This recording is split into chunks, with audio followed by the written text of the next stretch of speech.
Alors, notre choix est motivé tout simplement par un désir de bien faire. Et dans le but justement de contribuer au développement de ce pays. Si on voit tout ce qui se passe, nul Sénégalais n'a besoin d'être briefé de ce qui se passe dans ce pays. Et si nous ne nous engageons pas, ce ne sont pas des Maliens ou des Belges ou des Ivoiriens qui vont venir s'engager à notre place pour mener ce combat. C'est la raison pour laquelle nous avons décidé de nous investir et de faire de notre mieux pour que ce pays-là change, et véritablement. Oui, mais le choix de Mamadou Lamine Diallo coïncide et rime avec notre entendement de ce que devrait être un véritable homme politique, un véritable leader. La politique de nos jours au Sénégal est tout simplement très mal vue. Pourquoi? Parce que ceux qui la pratiquent ont des comportements plus que malsains. Mais quand même, les Wolofs disent les Sénégalais devraient savoir que dans ce Sénégal-là, on est 18 millions.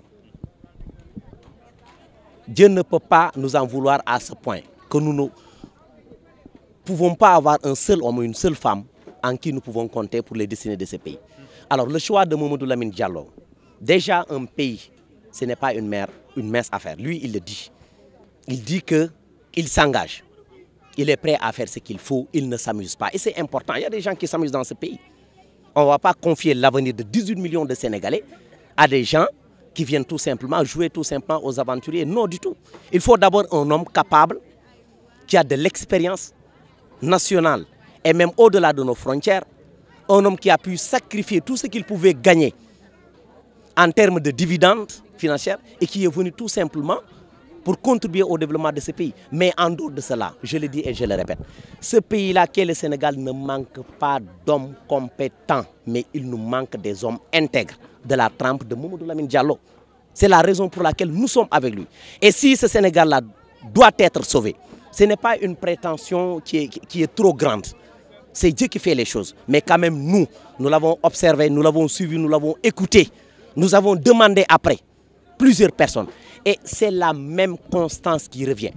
C'est un homme qui a ce qu'il faut, qui sait ce qu'il doit savoir, qui a occupé plusieurs fonctions au Sénégal, en Afrique, en dehors même de l'Afrique.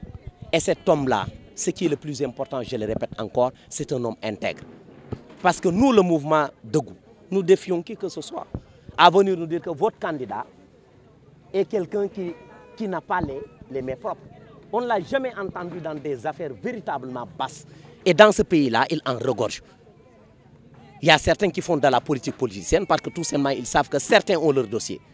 Il n'y a que lui que j'entends, haut la main, peut-être certains, mais lui haut la main, qui dit véritablement que si quelqu'un a quelque chose contre lui de secret, qu'il le dise. Alors nous, notre choix, nous l'avons porté sur un homme qui devrait porter l'espoir. Je dis conditionnel parce qu'il faut que les gens sachent, que les Sénégalais sachent que ce pays-là n'est pas encore perdu. À condition qu'on fasse le bon choix en 2024. Parce que si cet homme-là, Mamadou Lamine Diallo, nous échappe en 2024, mais où va aller ce pays? Chacun maintenant peut briguer, chacun peut trouver des superficies. Mais ce qui est sûr et certain, c'est que tout le monde doit être conscient des enjeux qui nous attendent en 2024. Et nous pensons qu'il faut trouver des hommes capables avec l'expérience qu'il faut et des hommes véridiques, loyaux, intègres. C'est la raison pour laquelle nous avons fait ce choix-là avec Mamadou Lamine Diallo. waaw ñu ngi leen di jaajëfal politique bi li tax ñu dugg ci wax nañ ko ci waxtaan wi ñu doon waxtaan fii politique niñ koy dégg léegi déggin wi dafa dafa rafetul dara waaye ñun dañoo bind benn téere bu ñuy wax cocktail du tey lañ ko soog boobu duggaguñ ci politique wax ci lan lañ déggee politique jàpp nañ ne politique lu sell la politique googu mi ngi jooy li tax muy jooy mooy ñi war a def politique mooy ñi nga xam ne ni seen loxo yi dafa sell ñi nga xam dañoo am yërmande ñi nga xam ne dañoo jub ñi nga xam ne ay nit ñu mag lañ xeeb nañ wala weesu nañ di dugg ci ay yoo xam ne nii ay lu tuuti la ñooñu ñoo war a def politique. ba ñu jàppee loolu nag gis réew mi ni nga xam ne nii noonu lay doxe nit ñi di xiif nit ñi di mar nit ñi di nekk ci ay jafe-jafe ñuy dal seen kaw ñi fi nekk ku ànd ak ñoom ñu ànd ak yow ci loo bëgg ku àndul ak ñoom ñu jaay la doole nasaxal la.